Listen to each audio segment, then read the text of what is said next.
911, where's your emergency? Ma'am, we've had a suicide. Christian Andreacchio. Okay, he's not breathing? No, ma'am. Okay, Dylan, stay on the phone with me, okay? Okay. So this video is going to be different than any of the videos I have done. I was just scrolling on Twitter one day and I saw someone had retweeted something from Andreacchio, and it was talking about how her son's case file and autopsy photos were released to the public without her consent. And this just made me really angry, and I couldn't believe that that had actually happened. So Josh and I decided we were going to go down there, and here is what we captured while we were there. Christian, show your feet. He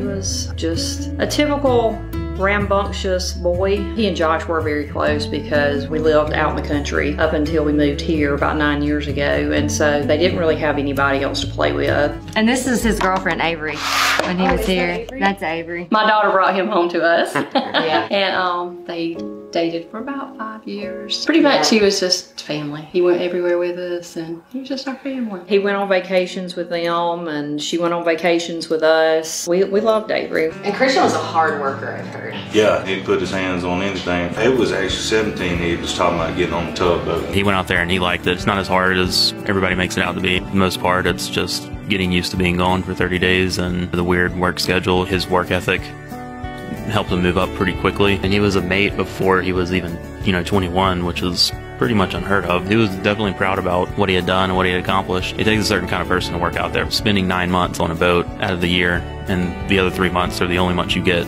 not working. When they broke up, do you think it was more Avery breaking up with him? I think they both knew it was coming. Even at the point when they decided they weren't going to date anymore, he still came over. Their lives at that time were not meshing well. He was home 2 weeks, and during that period, he was off work. He wanted to have fun and go, and Avery was in school, and she had to keep her grades up, and she worked full time at the vet's office. She couldn't go. But I think that it really threw him that they didn't get back together, and she this time kind of put her foot down and said, I think we are at different places and we need to take some time apart. It was almost like, well, I'm only home for 15 days, and if I'm not dating somebody, then it's like I don't have time to really meet people because I'm not here long enough to get a relationship started. Right. So pretty shortly after Christian and Avery broke up for what seemed like possibly the final time, Christian started dating another girl, and her name was Whitley. And she was a lot younger than Christian, but she ran in the same social circle as Christian. So really Whitley lucked up in that because it was almost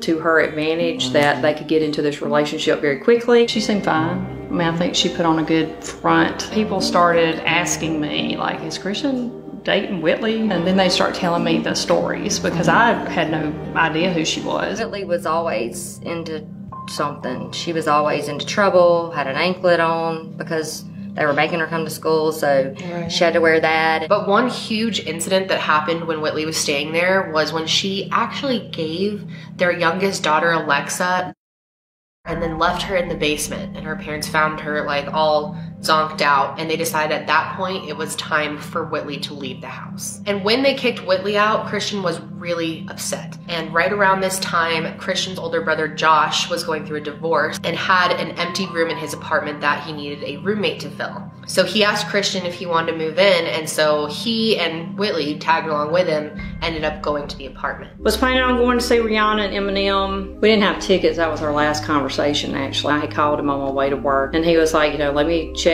my work schedule and I'll let you know. And I'm taking a barge, I gotta get off the phone, gotta go get finished with this, love you, talk to you later. That was our last conversation, and he knew he was planning this. Right. I just feel like that if you have this plan, that I'm gonna go home and kill myself. Right. There would be a little bit of nostalgia, there would be a little bit of, Mom, I just want to tell you that I love you. Totally. It was just a normal conversation, just very casual, just okay, talk to you later. It was just things like that I was like, this whole suicide thing just doesn't play out for me.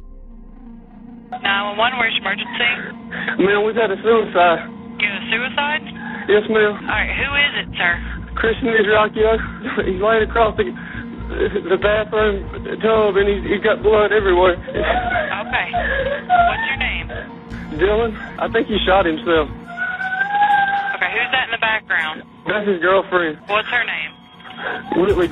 Okay. She was really young. She was, just seemed to me like any other high school girl that wanted to go out and party. I didn't keep up much with the situation with him and Whitley and their relationship. She wasn't supposed to move in. She was just going to come over, I guess, basically when he was home. But it turned into her basically just moving in. And then I guess, kept an eye on her when he was gone. He was working, and I guess she was getting money out of his account from Western Union. People have described Christian and Whitley as being obsessed with each other. But with that being said, the relationship was a little bit toxic for a couple of reasons. One of them being that Whitley didn't have a job and Christian did, and she was living off of his money and living in his house, using his car. And then there were also a lot of trust issues on both sides of the relationship. They were both cheating on each other at different points in the relationship. So let's talk about the voice behind the 911 call that you've heard. Dylan Swearingen. Dylan had a reputation for partying a lot, and Christian was someone who liked to party, and there was definitely some sketchy stuff going on within the group when it came to. He'd asked me to go and buy a test and basically give it to her, and he had told me she fails the test, kick her out. So she ended up finally took it and failed. I kicked her out, and remember, she got all of her stuff in a trash bag. There was like no reaction to it at all. She was going to basically be homeless and walk out. That's it. That's like she knew that she wasn't going to actually be kicked out. So it's really important for this case that you understand the life insurance policy that Christian had. Many people would wonder why someone so young would have a life insurance policy, but his job could be dangerous. Working on a tugboat can be dangerous. That's just standard. They pay for it. I was down as his beneficiary. At some point, Whitley found out that Avery was a second beneficiary. She did not like that. She wanted Christian to update it to her instead. She had told him that she thought she was pregnant. There it was. I said she planted that in his head of what if something happens to you, and then he thought, well, you know, what if something happens to me? And then, you know, there's nobody to take care of her, and what if she's pregnant? We had this person to contact us. I know what happened to Christian Andreacchio. She said that the plan was that Whitley was supposed to get Christian to marry her, and then they were going to kill him, and then she would get everything. Now at this time, Whitley and Christian's relationship was really unstable. They were both, you know, having affairs. He was so paranoid that he actually had a tracker set up on her phone. So in the days leading up to the day Christian passed away, he was texting with his brother Josh about how unstable the relationship was. That day, Dylan called Christian several times and told him that Whitley was actually riding around in his BMW with another guy. And because of this, Christian decided that he needed to go home. She was already supposed to be kicked out of the apartment at this point, but she actually came back. Now, obviously, working the type of job that Christian works, you can't just get off the boat whenever you want. You're expected to be there for a certain amount of time. So Christian actually had to make up an excuse in order to come home. And he also said that he would be back at work the next day at 5:30. So he was planning to come back. So Dylan ended up picking Christian up at around 8 a.m. in St. Rose, Louisiana. We truly don't know what happened. All we can go off of are statements from Dylan and Whitley. After we left the destination I picked him up at, we talked like we always have. Nothing was out of the ordinary. We pulled into the apartment complex that he was living at. He noticed the BMW he bought for Whitley was there, and he walked in. He began asking her where she had been because they have a tracker on each other's phones. She spent the night at the boy's house. His name is Matt Miller. I heard him saying over and over, "Do you love me?" After a few times of asking, he pulled his gun out and cocked it and stuck it to his head and asked again, "Do you love me?" She said yes and tried to grab the gun away from him. After a while, things calmed down and we watched a movie. He gave me his debit card and said, "Get some Chick-fil-A and to take all of his money out of his account." I got the food and he provided me with the banking information, but they said he was the account holder and would have to withdraw the money. At an earlier time, after I saw him point the gun to his head, I took the gun from him. As I left, I told him I hid it due to his actions, and I gave it back and told him, "Unload it and please don't touch it." I came back and everything was fine. I fell asleep and woke up around 2 hours later. I walked up the stairs and noticed the bathroom light was on, so I figured he was taking a shower. I knocked and said, "Are you alright?" He didn't reply, so I opened the door and I saw Christian laying face down across the tub with blood in it. I yelled, "Whitley, Christian is dead. We have to call 911. And she screamed and ran upstairs and began holding him. Police arrived and then took control of the scene and asked us to sit in the living room. Last night, the 25th, he said he was coming home and quitting his job. I told him we could talk it out and there's some things we need to work on before we could move on with our relationship. And he just said he felt like between me and his mom, he couldn't make anyone happy. So the only thing that we can confirm about their statements is that Dylan did go to the bank around 12:30 p.m. and tried to withdraw all of Christian's money.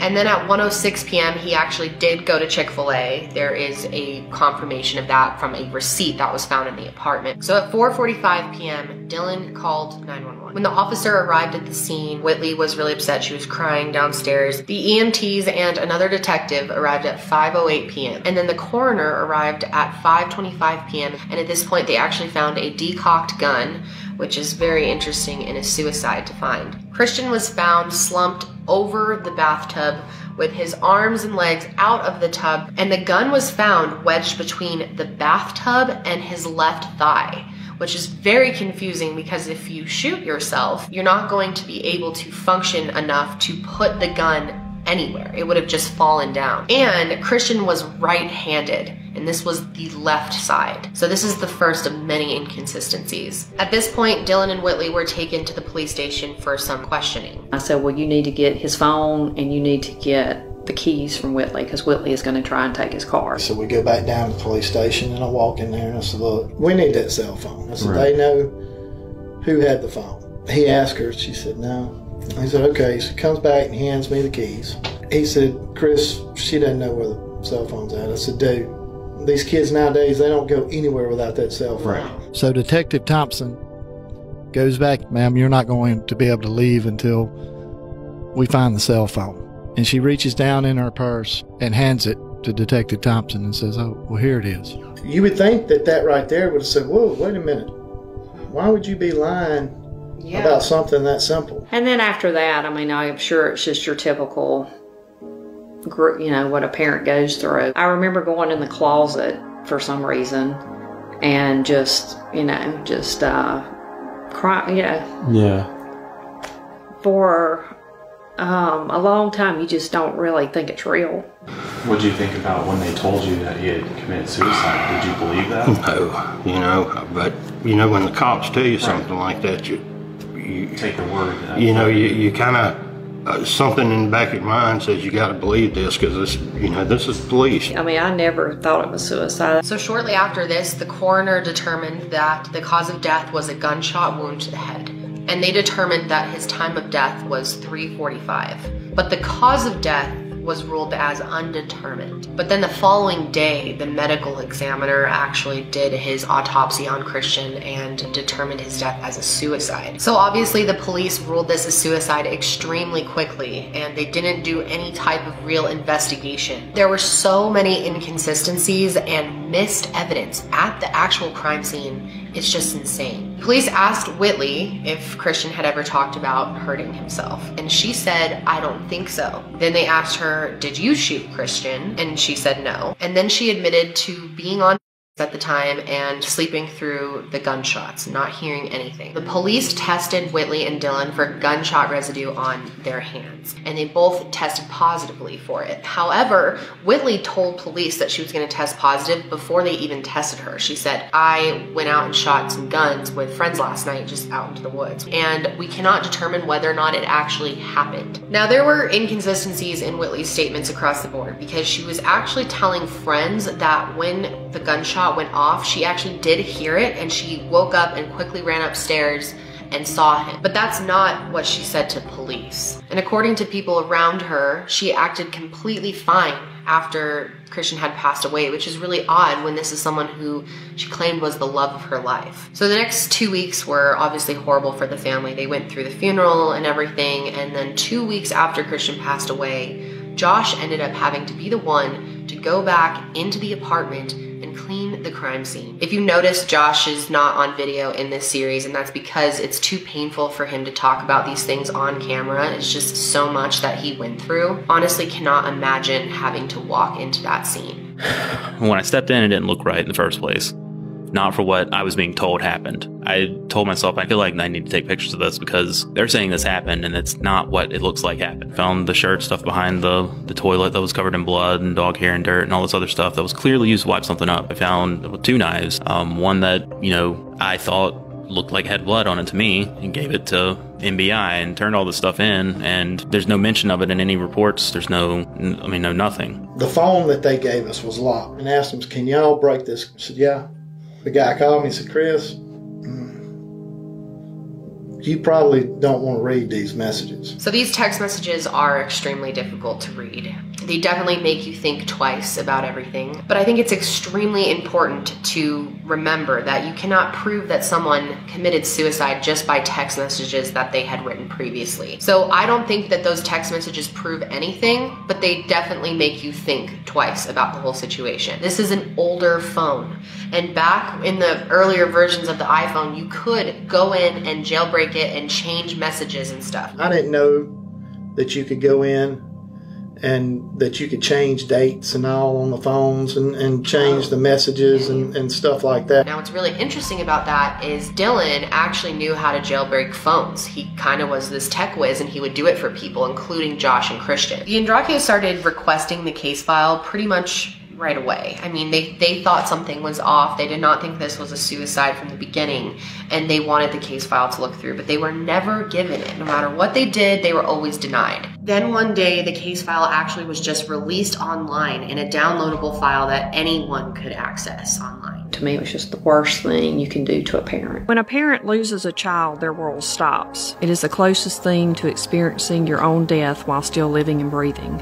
But you are living and breathing, and you do still have other children and other responsibilities, so you carry on. Time keeps going by, time that can heal most wounds, but not all. One challenge that I did not expect and should not have expected was the fight to find justice for my child. I think that it impacts everyone differently, but very significantly.